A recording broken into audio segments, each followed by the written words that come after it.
Wow, দেখেন। সবাইকে আসসালামু আলাইকুম। আমি শরীফুল ইসলাম, সিরাজগঞ্জ সদর থেকে। দেখেন, আজকে আমি আপনাদের দেখাতে যাচ্ছি যে 60-এর দশকের পাট কলের একটা চিত্র। অর্থাৎ বাংলাদেশের যে একটা পাট কল ছিল, তাদের মধ্যে এটা একটা। এর আয়তন প্রায় 110 একর জমির উপরে একটা পাট কল অবস্থিত। এর মানে কি, বিশাল একটা কারবার। কিন্তু অত্যন্ত পরিতাপের বিষয় এটাই যে পাট এবং পাট জাতীয় পণ্যের চাহিদা কমে যাওয়ার কারণে এই পাট কলগুলো আজ অবহেলিত। এখানে আর আগের মতো শ্রমিক কাজ করে না, কারণ কাজ নাই। কি কাজ করবে? চাহিদা থাকলে তো কাজ থাকবে, এবং তাদের ন্যায্য মজুরিও পায় না। সে কারণে অনেকে এই শ্রম থেকে বিমুখ হয়ে গেছে। তো আর এই পাট শিল্পের বিকল্প হিসেবে আসছে আপনার পলিথিন বা প্লাস্টিক, যা পরিবেশ এবং স্বাস্থ্যের জন্য খুবই ক্ষতিকর।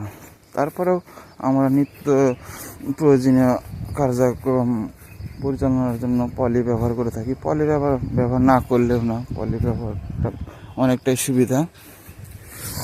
তারপরেও যতটুকু কমানো যায় আর কি। পলির পাশাপাশি যদি আমরা এই পাট জাতীয় দ্রব্য ব্যবহার করি, তাহলে আমার মনে হয় যে পাট শিল্পগুলো, পাট কলগুলো এবং পাট কলের সাথে যারা জড়িত আছে, শ্রমজীবী মানুষ, তারা আবার কাজে ফিরে আসবে। তাদের সংসারের চাকা আবারও এই পাটের কলের ইঞ্জিন দ্বারাই চালু হবে।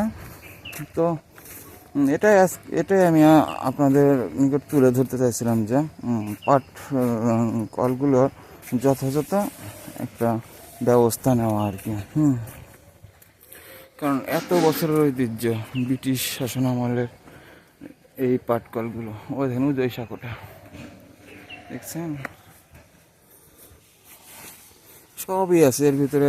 আপনার পার্ক বলেন, আপনার খেলার মাঠ বলেন, স্টাফ বলেন, সরকারি স্টাফ বলেন, এদের পরিচালনা, এই প্রতিষ্ঠান পরিচালনা পর্ষদের কোয়ার্টারগুলো আছে।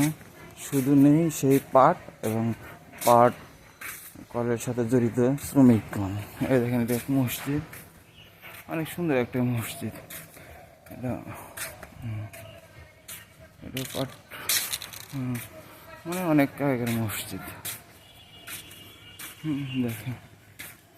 দেখছেন? ভালো লাগে আমার এগুলো দেখতে, অনেক ভালো লাগে। এই কারণে আমি মনে করি যে আপনাদের একটু দেখাই। এই তো আমি চলে আসছি। দেখেন, এটা আপনাদের মাত্র একটা সাইড দেখালাম, অর্থাৎ 10 ভাগের 1 ভাগও না।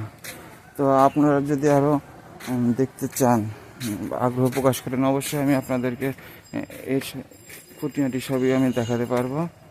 তো আজ ভিডিওটা বেশি বাড়াবো না। সবাইকে আবারও শুভেচ্ছা। আসসালামু আলাইকুম।